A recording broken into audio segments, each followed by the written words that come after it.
Hablamos de una nueva variante de la gripe que genera alerta en Europa, en Asia y también en Estados Unidos. Un subtipo del virus de la influenza y queremos hablar del tema con un especialista. Por eso recién veíamos en las imágenes la asistencia sanitaria y está con nosotros aquí Oscar Rizo, doctor especialista en medicina respiratoria, neumonólogo. ¿Cómo te va? Así es. ¿Qué tal? ¿Cómo están? Bienvenido. Bueno, gracias. Gracias a vos por venir, porque hay alarma y hay preocupación aquí en este continente, porque vemos lo que pasa afuera y teniendo la experiencia del COVID-19, toda alarma se vuelve más alarmante, valga la redundancia, ¿no? Así Por ese es. registro que tenemos. ¿Cuánto nos tenemos que preocupar hoy aquí en Argentina y cuánto ocuparnos? Mira, lo que está sucediendo en el hemisferio norte es que es una variante de un virus de influenza A que ya es conocido, que es el H3N2. O sea que ya desde 1968, ustedes no lo recuerdan, son muy jóvenes, pero hubo una pandemia que se llamaba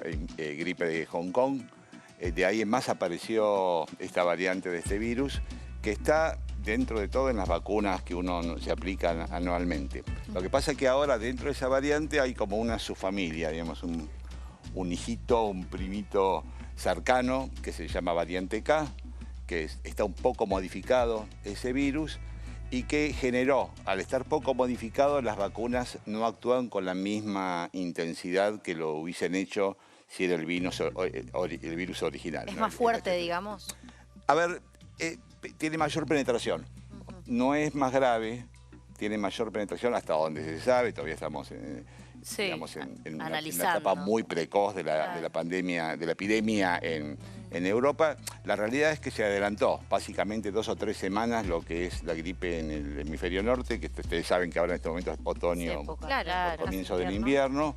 Y la realidad es que está produciendo muchos casos de gripe y consecuentemente mucha internación. Los casos más frecuentes son chicos entre 14 y 20 años, que es lo frecuente en la gripe, pero las internaciones son los mayores de 65, que son los que tienen potencialmente más riesgo, que es lo que también pasa en la gripe anual, digamos. Los pacientes de alto riesgo son los que más se infectan. O sea que hay más casos y más internaciones. Y esta cantidad de contagios, porque lo que nos alarmó también quizás es escuchar de pronto que en Reino Unido y en distintas partes de Europa, también de Asia, empezaron a cerrar escuelas, a suspender clases, como medidas paliativas o de precaución para evitar este contagio rápido. Esto tiene que ver con que, esto que mencionabas, Oscar, de que es una variante nueva, entonces la vacunación no hace efecto y por lo tanto más gente se agarra el virus y más gente lo propaga y bueno, y se convierte en una epidemia. Sí, no es que no hace efecto, porque es importante después para, si querés hablar unos segundos de prevención. Sí. Pero no es la misma efectividad que tendría la vacuna con el virus original. Es un poco menos, o sea, pero es efectiva también. Lo que va a producir la vacuna en la gente es que tenga menos chance de tener una enfermedad grave. Bien. O sea que la recomendación para Europa y eventualmente para la Argentina es que estén todos vacunados con la cepa que tenemos al día de hoy. Sí. Porque para que la Organización Mundial de la Salud cambie y agregue esta cepa nueva, y van a faltar 6, 7, 8 meses. O sea que no sé si la vamos a tener disponible para una nueva vacuna. Para la nueva vacuna, para el otoño nuestro. Pero con la vacuna que tenemos, tenés cierto grado de efectividad para evitar que sean las formas más severas de la enfermedad, sobre todo en los pacientes que tienen un grado de compromiso respiratorio. Y mucho mayor la previsibilidad en ese caso que de no tener la vacuna. ¿Te preocupan los índices de vacunación acá, en Argentina? Sí, preocupan. Es decir, ha ido disminuyendo desde la pandemia los índices de vacunación. Normalmente debería uno estar vacunado el 80% de las personas, incluyendo las personas de riesgo, y no está sucediendo eso.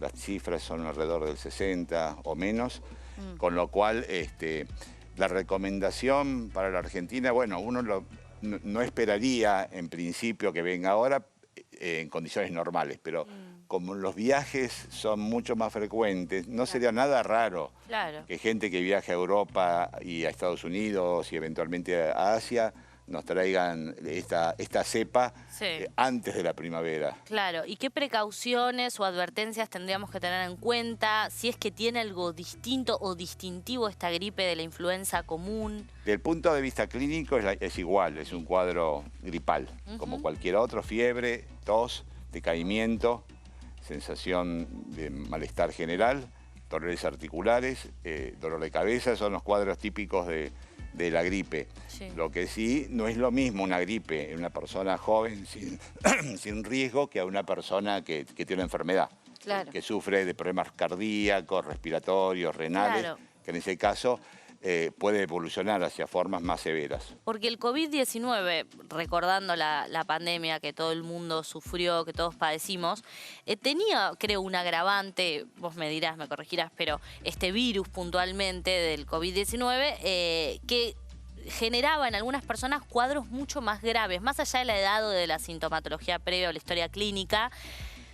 Era una gripe un poco más fuerte, que incluso a quienes estábamos, bueno, jóvenes y bien de salud, nos pegó bastante y quizás eso era lo que más preocupaba. ¿No es el caso de esta variable? No, básicamente por un motivo. El COVID fue un virus, prácticamente un virus nuevo, en donde la variación genética con los viejos coronavirus que había era muy diferente. Claro. Con lo cual vos no tenías ningún nivel de inmunidad.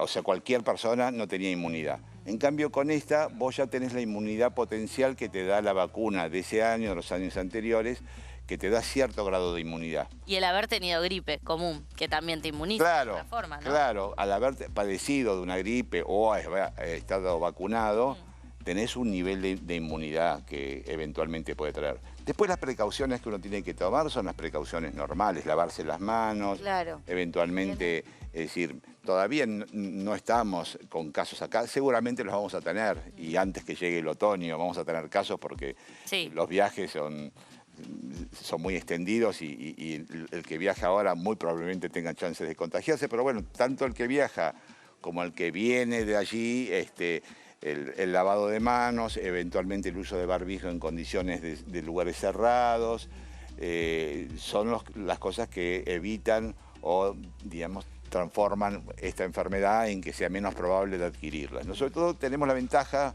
potencial que ahora estamos en verano, las ventanas están abiertas, hay más circulación de aire, hay menos riesgo de lugares cerrados, en colectivos, en lugares donde no podemos contagiar. Pensaba en cuanto a nuestra cultura también, algo que adquirimos con la pandemia, que tiene que ver con el mate, que muchos incorporaron el tomarlo individual, sí, ¿no? O si se toma en grupo, quizás el grupo familiar, sí, eso es que terminó siendo un hábito en algunos casos. Totalmente, sí, ese hábito se cambió, cada uno tiene su mate y su termo. Sí. Eso ayuda porque el mate, digamos, distribuido entre mucha gente, tiene formas de transmitir la enfermedad. Claro, sí, mucho sea más cual sea, digamos, viral, ¿no? Hablando. Eso como cualquier cosa que implique contacto muy cercano y que eventualmente uno puede... Es un virus de una tasa de contagiosidad bastante importante. Claro, elevada. Sí. Se viene el Mundial el año que viene, falta, pero ahí sin dudas va a haber un traslado de muchísima gente, no solo desde Argentina, sino de todas partes del mundo a Estados Unidos. Entonces está bueno con tiempo tener la información, no alarmarse de más. No alarmarse de más, porque tenemos muy sensible, insisto con esto, la marca, la cicatriz de la pandemia, que fue muy terrible en todo sentido. Sí, ya nos desesperamos. Entonces, claro, todo suena mucho más grave de lo que quizás es, por eso es importante tener un especialista para desandar estas dudas. Ahora, ¿no hay entonces un rango etario más allá de los adultos mayores que sea principalmente afectado por este virus? Los virus se transmiten por cuestiones inclusive de contacto mucho entre gente joven. Sí. Pero la afectación de una persona joven es, bueno, tener un poco de fiebre y demás. O sea que los que probablemente se contagien más frecuentemente son los jóvenes. Ahora, los jóvenes pueden convivir con pacientes adultos mayores. Sí. Y esos son los que contagian después a los adultos mayores. O sea que la precaución tiene que ser universal. En el sentido de cuidarse eventualmente cuando aparezca. Digamos, ahora seguramente casos esporádicos vamos a tener, sin ninguna duda, en los próximos meses. El tema es cuando en otoño las condiciones permitan que pueda haber más casos, bueno, cuidarse un poco más en todos estos aspectos y estar vacunados. Sobre todo los pacientes de riesgo tendrían que estar vacunados. Y eventualmente la recomendación también sería que aquel que tiene planificado un viaje a Europa, Estados Unidos o Asia, tenga la vacuna actualizada. Sí. ¿Cada un año se da la dosis? Sí, porque se da todos los años, porque todos los años la Organización Mundial de Salud en febrero y en junio actualiza las cepas, es decir, se hacen las reuniones en donde dice, bueno, ok, este año hubo tal variante del virus, es tal variante la que tiene que tener la vacuna. O sea que seguramente en febrero van a permitir que esta nueva variante del virus esté incorporada en la vacuna, claro. Seguramente, nadie lo sabe, pero seguramente sí. Pero seguramente no va a estar disponible hasta después de mayo, quizás con las nuevas cepas, ¿no? No, volviendo a esta observación de los viajes, de los posibles viajeros o el hacer turismo, tomar también las recomendaciones, ¿no? Porque uno, por hacer turismo, se relaja y cree que todo eso no es válido para uno. Claro. Y en realidad, tener el barbijo, el tema de compartir el espacio cerrado con estas protecciones, con estas precauciones, me parece relevante. Creo que hay otra conciencia hoy en ese sentido luego de la pandemia, ¿no? Por lo menos estamos más como más cancheros o más entrenados con los cuidados. Conocemos más los cuidados que hay que tener, que son los mismos, bueno son virus, es el mismo cuidado, son virus que transmiten a través del hablar, de la saliva, digamos, del contacto, del aire. Y el tema de la consulta médica, se recomienda dirigirse, digo, ya hablando de acá, estoy haciendo un caso hipotético, ¿no? Viajé, volví, tengo algún tipo de síntoma. ¿Lo ideal es quedarse en casa, aislamiento o consultar en una primera instancia? No, siempre consultar, siempre es conveniente consultar, sobre todo si tenés alguna enfermedad de riesgo. Claro. Pero bueno, aquel que no la tiene y es un cuadro mínimo de fiebre y demás, viajó a Europa, viajó a Estados Unidos, viajó al Asia y vuelve con un cuadro de fiebre y es muy probable. No existe hoy un análisis concreto, un examen o un test. No hace falta que se aísle esa persona mientras que tenga fiebre. 1 o 2 días después que esté sin fiebre podría recién ahí, digamos, contactar. Evitar el contacto con gente embarazada, con gente de riesgo, con enfermos que pueda haber en el grupo familiar, ser consciente de eso, porque muchas veces uno no lo es y sale, diríamos, a la calle estando con fiebre, ¿no? Yendo a trabajar o lo que sea. Oscar, muchísimas gracias por haber venido. Es muy importante esta información porque realmente la necesitamos, más que nada por la preocupación que generó, pero está todo mucho más claro ahora y seguiremos llevando claridad de parte nuestra como comunicadoras para que sepamos cómo actuar ante un posible brote o ante la llegada de esta gripe y saber que los adultos mayores o las personas con enfermedades preexistentes tienen que cuidarse aún más y todos cuidarlos a ellos. Muchas gracias. Gracias, Oscar. No, por favor.